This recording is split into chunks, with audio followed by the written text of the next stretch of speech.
vamos lá trazer ele, André Machado, o ogro de Wall Street, professor e cofundador do projeto 10%. André, seja bem-vindo aqui à nossa programação. Acho que nós não nos falamos ainda esse ano. Um feliz 2022 para você. Bom dia. Não, Bom dia, Paula. Janeiro, lembra? Eu falei que eu ia voltar, ia para Jericoacoara, voltava dia 10. Voltei com Covid, mal pra burro. Quer dizer, voltei bem, mas eu fiquei muito mal aqui pra burro. Meu ano começou agora em fevereiro, porque até o primeiro sábado de fevereiro, o último sábado de março, né, que o dia 31 foi segunda, até o dia 29 eu fiquei muito mal, muito mal. Mas vocês ficaram em boas mãos com o Mário deu um show de aula. Foi ótimo, foi muito legal. Nossa, impressionante, você acorda um dia 100%. E estava de férias, né? Então, bom retorno também. Maravilha. Muito feliz aqui estar contigo outra vez. Obrigada, pra gente também. Ô André, são várias coisas, né, pra gente analisar, queria entender aí a tua opinião. A gente teve uma ata, né, essa semana aí do Copom, que deixou o mercado ali um pouco ontem não tão satisfeito assim. Hoje a gente tem dados do IPCA que vieram acima, né, um mês de janeiro maior desde 2018, vendas do varejo no patamar negativo, ou seja, né, tivemos várias outras questões, estamos vendo hoje também minério futuro em queda, petróleo em queda, um cenário ali, vamos dizer assim, um pouco conturbado, difícil para o investidor nesta quarta-feira, né? Sim, eu acho que natural, porque até estava agora comentando o gráfico do dólar futuro, né? É até natural esse comportamento, porque amanhã, saindo o CPI dos Estados Unidos, tudo pode mudar. Quem estava comprado pode, depende do CPI, pode ter que estopar. Quem está vendido, de repente, pode ter que estopar, independente do ativo que seja, mas ele tem suas correlações positivas e negativas, né? Tipo, o juro sobe lá fora, sobe dólar, cai lá fora, cai o dólar, mas pode subir o SP500, né? E, por outro lado, os juros porra lá em cima, lá fora, cai o SP500, como a gente viu depois na última ata último comunicado do FONC, né, a última entrevista do Powell, logo depois da decisão do FONC, que cria polêmica. Muitas vezes a decisão sai uma decisão pró-mercado, aí o Powell fala alguma coisa e derruba, que foi o caso, inclusive, de janeiro.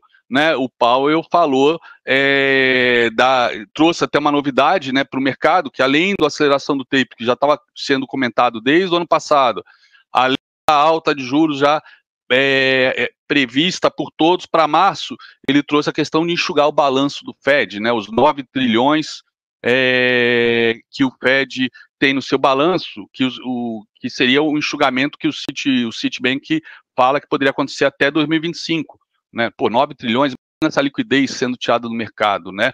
Os 40% de dólares que foram emitidos depois da pandemia para cá, que está em circulação, através dessas injeções, quantitative easing que o Fed fez, começar a tirar isso, né?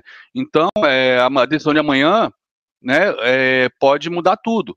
E na Bolsa de Chicago já se aposta aí até em 8 aumentos para esse ano. Né? O Fed os dirigentes do Fed falam de 3 até 5 aumentos, depende do dirigente. Hoje tem 2 dirigentes falando, às 2h30 e às 2h30 da tarde, ao meio-dia, ao meio-dia e meia, né, meia hora, meio-dia e meia e 14 horas. Sempre pode, na véspera de um Fed, de um FONC, de um CPI, né, isso aí, onde eles vão provavelmente falar de inflação, né, o mercado já começa a cogitar que o Fed, dependendo do que sair amanhã, o Fed está atrás da curva, né, estamos falando aí de 7% atualmente de inflação, e uma perspectiva do Fed aumentar, né, 2%, que são as tais 8 altas, né, 2% teoricamente, o Fed continua, né, os Estados Unidos continua negativo, teoricamente não, os Estados Unidos continuam com juros negativos. Então, já tem analistas que comentam que, de repente, pelo fato de ainda assim ser juros negativos, pode ser que a Bolsa nem sinta tanto esse aumento. Mas, enfim, se a inflação vier anualizada acima de 7%, as apostas de juros vão aumentar. Inclusive, o meu alvo de FIBO dos juros de 10 anos, que estava 1,95, foi rompido ontem. Hoje está caindo, mas pode ser um pullback para ir até o segundo alvo. O segundo alvo é 2%. E o mercado já fala, pô, se bater 2%, né, o yield de 10 anos pode dar merda. Então, o mercado está em função disso. Claro que aqui no Brasil a gente tem toda a nossa dinâmica particular, que a gente depende do minério de ferro, depende do petróleo caindo por conta da possibilidade de um acordo do Irã, com os Estados Unidos com o Irã, que pode injetar 1 milhão de barris a mais por dia, né? Então, tudo isso mexe com o nosso quando vale Petrobras. Tem a questão fiscal, que o mercado não está precificando ainda, né? Essa PEC kamikaze, Oi, pode falar. Desculpa te interromper. Não, mas só pegando essa tua linha de raciocínio... agora que eu tô no radar. Muita. Não, mas pegando essa tua linha de raciocínio aí, né, pegando essa questão do Fed, de aumentar de juros, enfim, de uma forma em geral, eu sei que às vezes pode até ficar meio complexo o que eu quero entender, mas, por exemplo, a gente está vendo que essa questão da inflação, ela é uma questão de uma preocupação mundial com movimentos, né, que está acontecendo no mundo todo, política monetária, todos os bancos centrais se movendo, acabei de falar agora há pouco também do Banco Central lá da Alemanha, já prevendo uma inflação de 4 pontos, bem acima da média, que seria 2. Só que também, por um outro lado, a gente tem na contramão de tudo isso a China, que lá, né, vem cortando os juros. Esse é um ponto que eu quero entrar daqui a pouco com você, né? Queria entender um pouquinho a tua visão em relação a esse cenário, se isso você acredita que pode trazer, se desenhar aí para os próximos meses, algum outro tipo de impacto, né? Como que essas economias todas do mundo todas subindo, aumentando os juros, a única que está cortando seria a China. Mas continuando nessa tua linha do raciocínio aí do Fed, aumentando os juros, você acha que isso pode trazer algum impacto para a nossa Selic aqui, já que você estava falando aí da linha aí da curva de juros, o Banco Central deu uma sinalizada aqui no Brasil que pode diminuir o crescimento de 1,5 ponto percentual que havia fazendo nas últimas reuniões, mas não descartou a possibilidade de continuar subindo os juros. Dependendo muito aí do Fed, você acha que a gente pode também ter um aumento aqui na Selic, talvez o Banco Central aumentar naquele mesmo ritmo que estava vindo antes? Não sei se ficou confusa a pergunta.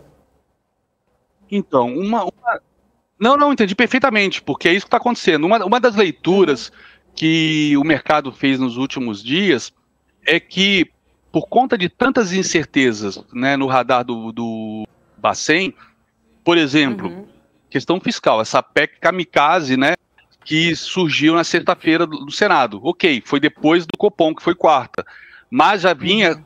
sendo cogitado a PEC na Câmara que poderia gerar de 50 a 70 bilhões de renúncia fiscal. Né? Essa do Senado é 100 e ainda gastos de quase 18 bilhões do pacote de bondades da Bolsa Diesel para caminhoneiro, o Vale Gás que pode dar um desconto de 100% e aumentando a cobertura, né? Sem entrar no mérito se é justo ou injusto, né? Se eles precisam ou não, mas fiscalmente a gente não tem grana, a gente não pode ficar, né, fabricando porque a gente não é os Estados Unidos.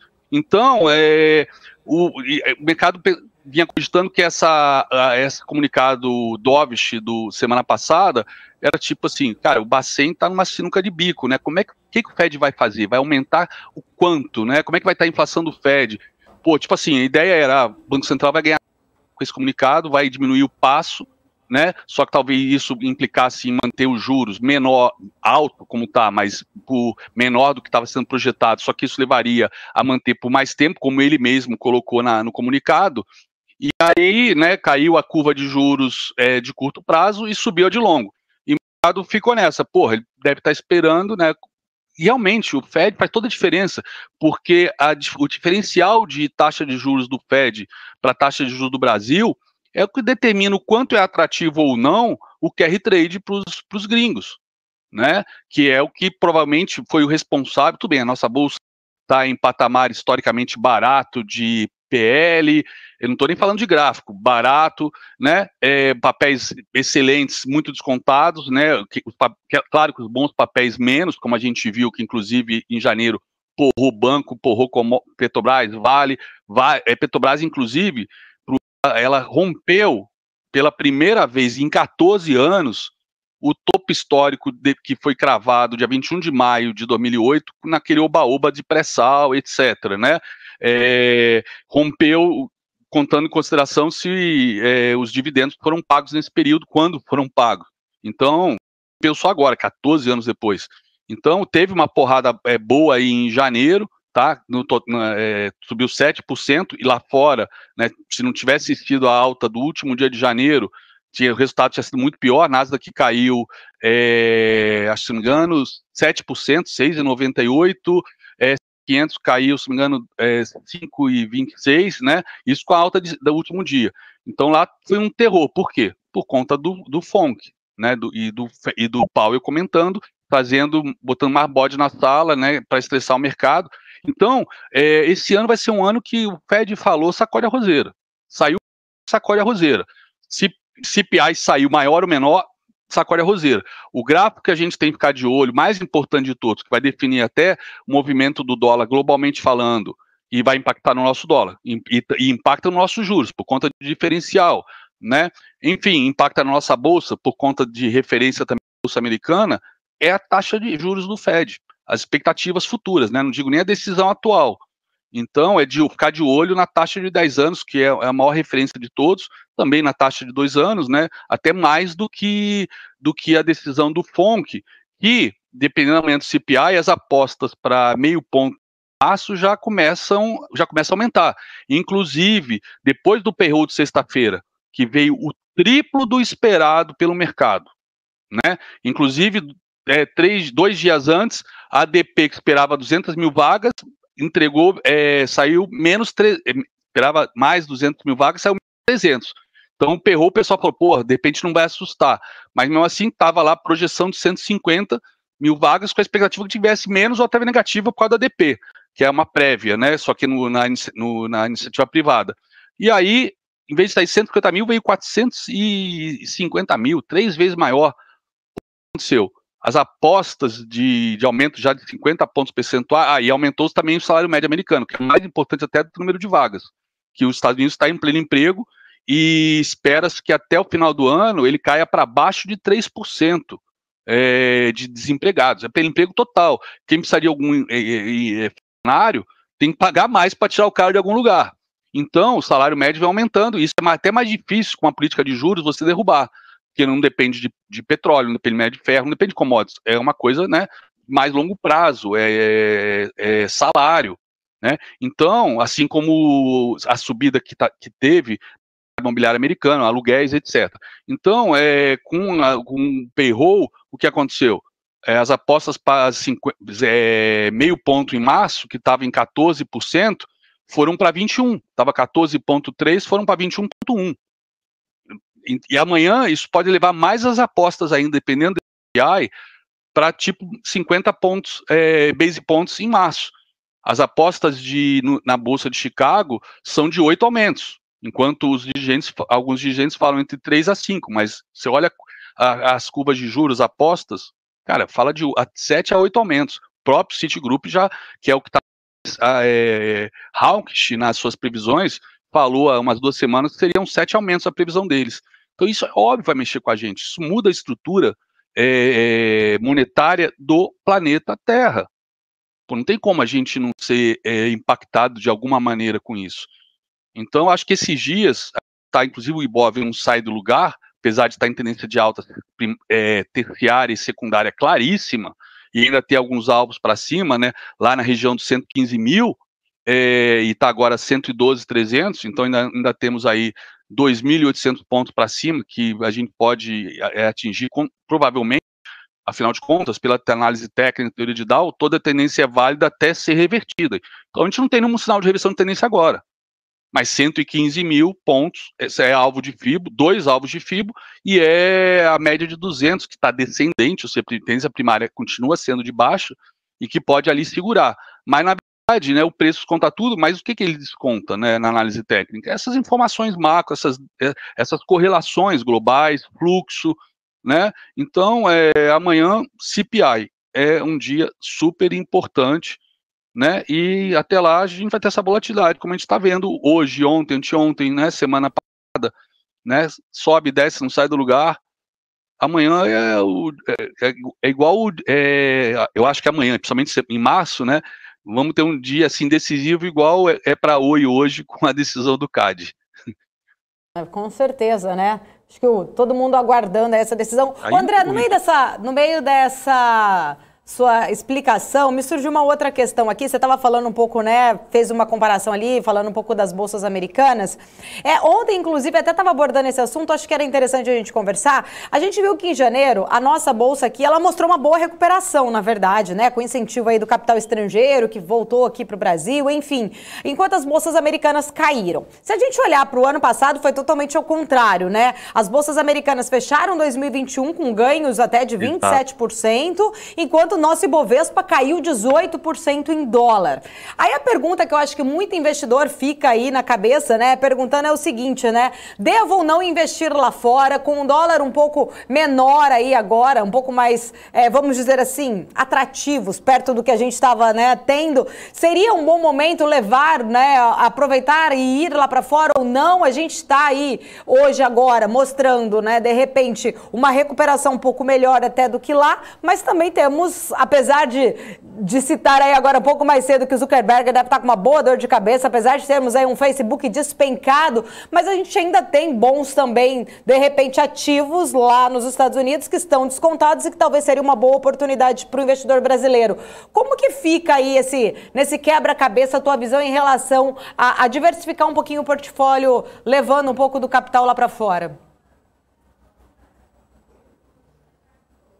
Então, a diversificação, principalmente agora com, todas as BDRs na B3, né, e ETFs que a B3 está lançando, finalmente a gente tem alternativas de investimento.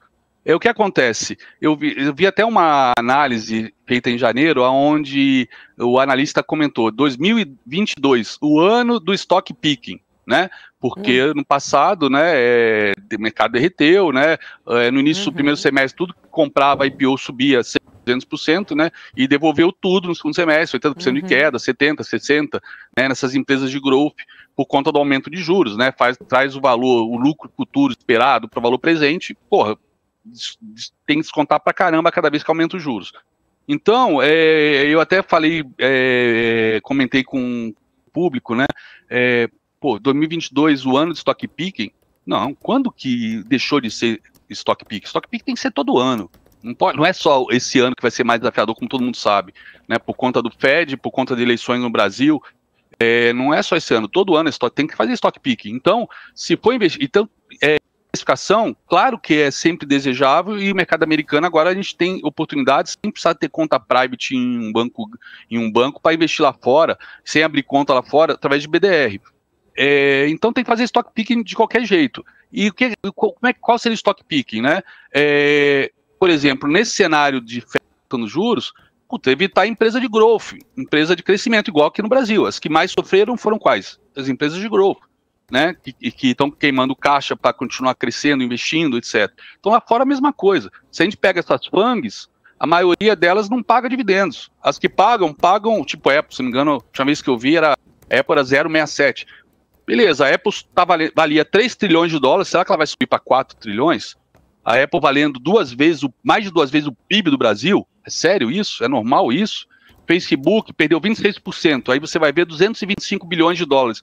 É tipo um sexto do PIB do Brasil, que o Facebook perde em um dia, 2 meses de PIB brasileiro. A gente não é mais essa economia por causa do dólar, mas a gente não é uma economia também mequetrefe, a gente é uma economia pulsante, grande, e o Facebook perde num dia, 2 meses, ou seja, essas empresas de growth, eu acho que tem muito para corrigir com essa alta de juros.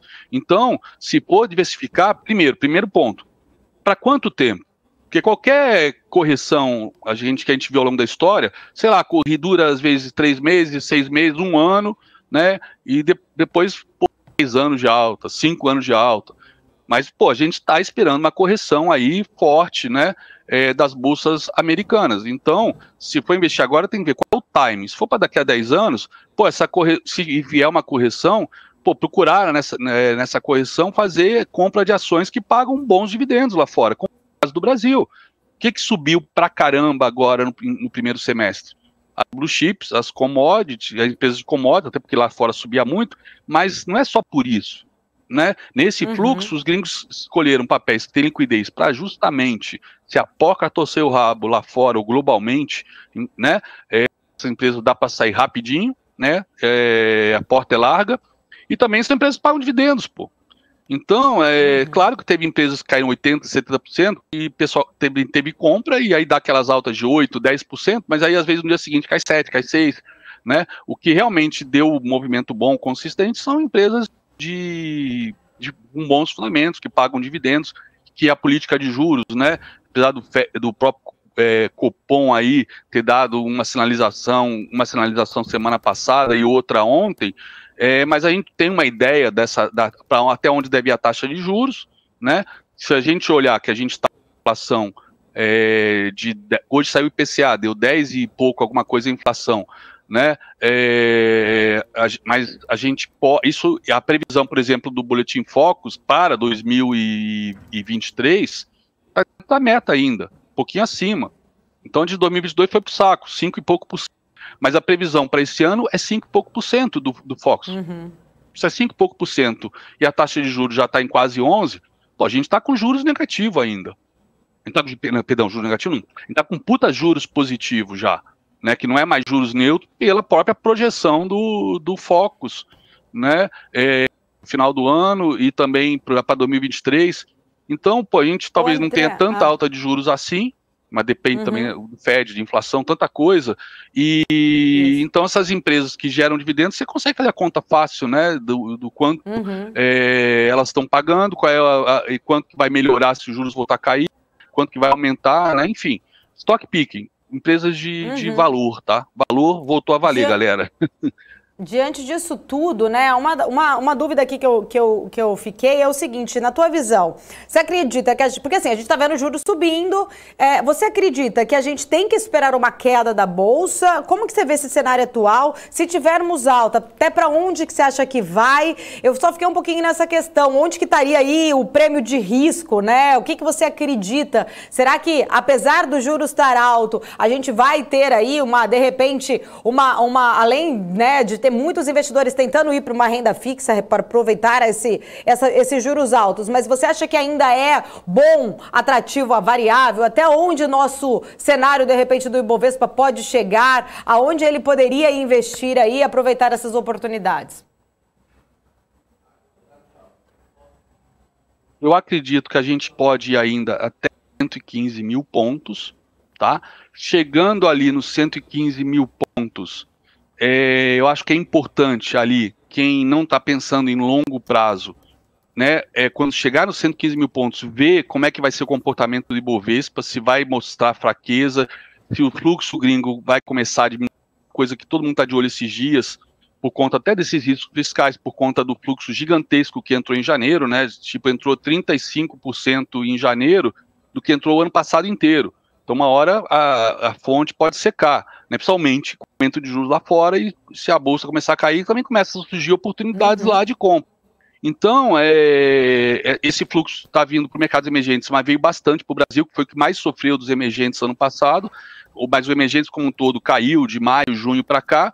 Então, 115 mil, né, eu acho que até por conta da análise técnica, eu acho que é um alvo importante, que ali tem que ver americano. Se o mercado americano confirmar uma tendência de baixa, altas de juros maiores, aí acompanhar os yields do Tesouro, eu acho quase impossível, sei que é ruim falar, para muita gente, o pessoal não aceita isso, principalmente os torcedores, né, eu acho que se lá cair, é muito impossível passar dos 115 mil, com risco, né, como a gente está andando de lado esses dias todos, dependendo do aumento do CPI, de repente a gente não passar desse patamar de 113 mil. Mas 115 mil seria assim meu stretch para ir nos meus últimos alvos que eu projetei quando o mercado começou a subir, ou quando fez o fundo duplo, no 100 mil.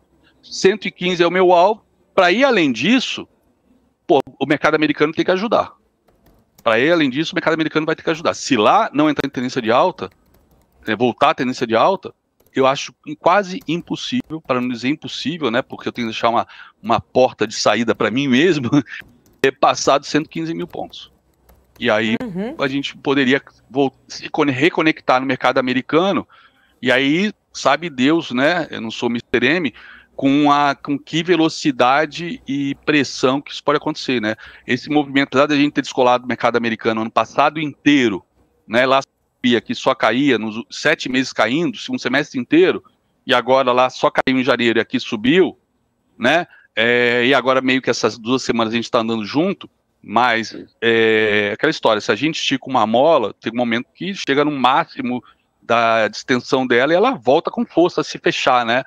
Acho que isso que acontece no mercado brasileiro junto com o mercado americano. O mercado americano, por exemplo, fez topo em dezembro de 2007, a gente fez topo em maio.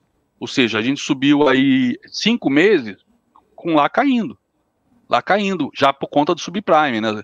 O crash que aconteceu em 15 de setembro de 2008 com o Lehman Brothers, mas a bolsa já fez topo em topo duplo, inclusive, em dezembro de 2007. A gente aqui subiu. Foram 3 graus de investimentos, foi o oba-oba do pré-sal, né? Mas dia 21 de maio, a gente passou a cair. Se a gente for olhar a queda de maio de 2008 até dezembro, janeiro, né? Ou não, até março de 2009, né? Mas dependendo dos papéis, tem papel que fez fundo em novembro, dezembro, tipo bancos, por exemplo, Vale. Se a gente olhar a queda, a gente caiu mais do topo de 2008 até o fundo de 2009, mais do que a Bolsa Americana. Sendo que a Bolsa Americana estava caindo desde dezembro de 2007. Então a Bolsa Americana caiu 13, 14 meses. A gente caiu de maio a março, a gente caiu 10 meses. Mas 10 meses a gente caiu mais, né? Então, esse efeito mola de descolamento, se lá começa a corrigir, a gente dá uma dada, seja por fluxo, pelo que for, né? Uma hora que a gente for reconectar, porque a Bolsa Americana, apesar da China, do crescimento da China, trazer uma série de variáveis macro totalmente novas, né, com relação a minério de ferro, também consumo de petróleo, né, tem toda a questão aí também imobiliária da China, que, pô, a China tem na contramão, como você falou, todo mundo ou aumentando juros ou dando previsão de aumento de juros, e a China reduziu aí 2 semanas aí, 3 semanas mais ou menos atrás, reduziu. Ou seja, a China tem como uma economia estatizada esse poder, né, de criar dinheiro para investir em infraestrutura, para abaixar juros, e a dívida vai aumentando, né? Então, isso é uma variável nova, mas eu acho que ainda a economia americana continua sendo a economia que puxa o mundo inteiro, né? As decisões que eles tomam, tipo como tomaram agora esses dias, que derrubou o Shang Seng, eu não sei falar esse nome, o índice japonês, além do índice japonês, o índice chinês da bolsa, de uma outra bolsa, que não é a bolsa de Xangai, né? Não é o Shang Seng, falei besteira. O Hang Seng de Hong Kong, né? Que caiu, acho que anteontem, porque a bolsa americana, né? A CVM, botou mais empresas de tecnologia chinesas numa lista lá que tem que se adequar para operar nos Estados Unidos. Então, os Estados Unidos ainda é muito relevante, né? E pode também sacudir a roseira lá da China. Mas eu acredito sempre no SP500 como uma locomotiva global dos mercados acionários, onde todo mundo é locomotiva. Podemos estar no final da locomotiva e demorar para sentir a aceleração para cima ou para baixo, mas a gente vai junto. Então, para mim, 115 mil seria o melhor cenário com a Bolsa Americana, em tendência de baixa ou de lado até março. 115 mil. Para passar de 115 mil, pô, tem que acontecer alguma coisa aí de inflação, depende de uma boa queda, sei lá, de repente, Estados Ucrânia, né, a Rússia invade a Ucrânia, e aí isso dá um problema geopolítico aí com impactos globais no petróleo, etc., e aí o mercado dá uma correção forte, aí o Fed, o mercado está corrigindo, deixa eu dar um tempo aí para ver, né? Não vou dar porrada nos juros agora. Enfim, a gente viu o Powell com esse comportamento, né? Claro, pressionado pelo Trump, de quando ele estava aumentando os juros, porrada, a bolsa corrigiu em 2018, em bear market, e aí ele virou a chave e estava aumentando os juros, começou a reduzir em janeiro de 2019. E 2019 foi um ano espetacular para a gente e para os gringos. Então, se a bolsa corrigir, por exemplo, por conta de Ucrânia e OTAN, Ocidente, pode ser que o Fed dê uma segurada, né? Porque, afinal de contas, sei lá, metade da população americana investe na aposentadoria em bolsa, então seria uma destruição de riqueza ou da sensação de riqueza tremenda. Então a gente tem que lembrar disso. Bolsa Americana é, na minha opinião, a locomotiva. A gente, para continuar subindo, apesar de estarmos descolados agora, né, até por conta do diferencial desses 7 meses de queda do segundo semestre, a gente, que abriu oportunidades para os gringos, eu acho que a gente, se lá não voltar a subir, tipo, o mercado olhar o lado meio cheio do copo, peraí, o Fed vai o quê? Vai aumentar, fazer 8 aumentos, vamos para 2%. Pô, mas a inflação está 7%. Inclusive o petróleo está caindo, minério de ferro por causa da China, né, tendo seus problemas lá, também está caindo. Caindo. A inflação vai cair. Se você olhar, 7% ao ano, 2% de inflação, 7% de inflação, 2% de juros, é juros negativos. Então o mercado pode olhar esse lado meio cheio do copo e falar, não, dá para continuar com a bolsa ainda, etc. A gente tem que ficar de olho lá fora. Meio que você já respondeu essa minha próxima dúvida, sim, e trazendo aí do seu ponto de vista para a Bolsa Americana, mas vou te fazer uma pergunta, como diz meu companheiro Marco Saravalli, momento consultoria, ou aquela pergunta, né, de $1 milhão. Você, cofundador aí do projeto 10%, nesse cenário todo que conversamos, aonde estão as oportunidades desses 10%, André? A gente já deu entrada em compra em vários papéis e agora é a hora de defender, né? Agora a gente defende, até porque... Mas está na variável, fixa, tipo assim, exterior, a gente vem alocando, Brasil... por exemplo, em Vale, Banco... Não, renda variável. Eu gosto muito de renda variável, o Mário também, a gente trabalha muito com renda variável, focado em renda variável. Brasil? Mas, por exemplo, o Teco Medina, que é um dos nossos professores, ele falou, caramba, essa de juros é de 2 dígitos, né? Comprar pré agora, travar isso, 10, 12, 13%, como tem em alguns casos, travar aí para os próximos 10, 20 anos sem risco nenhum, cara, isso é negócio da China, né? Isso é coisa que quando vai aparecer de novo, né? Acreditando justamente o quê? Que pelo próprio boletim de Focus, a inflação deste ano e do ano passado e do ano que vem não vai ser essa inflação que está agora, vai se reduzir. E com isso, os juros podem voltar a cair, mas agora o Banco Central tem que realmente, com essa aceleração enorme da inflação, essa aceleração por conta de ter errado na dose dos 2%, e o tempo que ele ficou negando a inflação, né, como o Fed, né, que o Powell que negava era transitória, até que ele chegou e falou, não é transitória, temos que subir juros, aconteceu a mesma coisa, né, e com o Banco Central, nosso Banco Central ficou atrás da curva, e o Fed também pode estar ficando atrás da curva, o esperado é a inflação dar porrada para cima para segurar, para manter a meta do ano que vem, para manter dentro da meta do que vem, que é 3,25, né? E depois cair rápido. E aí você travou com pré, né? 12, 13% no pré, por 10, 15, 20 anos. Olha que coisa linda. Isso aqui, sem risco, meu. Né? Sem risco, é espetacular. Então, uma inflação boa agora é justamente pegar esses pré. Mesmo que, de repente, os pré comecem a sair pagando juros maiores, mas o que acontece? Você está com 12, 13, se for a 15, vai, daí, você está com 12, 13, e se a Selic fosse, né, coisa que eu não... E daqui a pouco, quando começar a reduzir, se você for vender esses marcado a mercado, né, você vai ganhar uma puta grana. Eu fiz isso, né, quando, na época da Dilma, que ela estava baixando a Selic na marra, cara, você comprava pré, eu comprei pré até quando já estava em queda, mas eu sabia que ia cair mais, que o Tom B ia baixar mais a Selic, eu saí antes da Selic chegar na mínima, né? Eu achava que tinha caído muito, né? E era artificial aquela queda. Eu fiz 30% no ano com pré, então, marcando a mercado, eu tradei o pré. Então, mas se eu não quisesse tradar o pré, segurar, uma renda, né, excelente que a gente tem agora, uma oportunidade de ouro. O que acontece? Tem muita incerteza ainda no mercado, mas se for entrar em renda variável agora, é que a gente já fez várias entradas aqui no projeto 10%, né? E todas em papéis, se você for olhar, papéis que pagam bons dividendos, né? que são os conservadores, que são os defensivos e que foram os que subiram.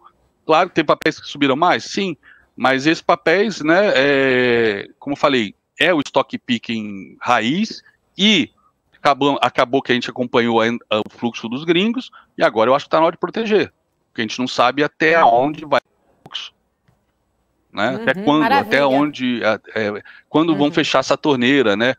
É dinheiro de motel, como o Cabral fala, né? É smart money.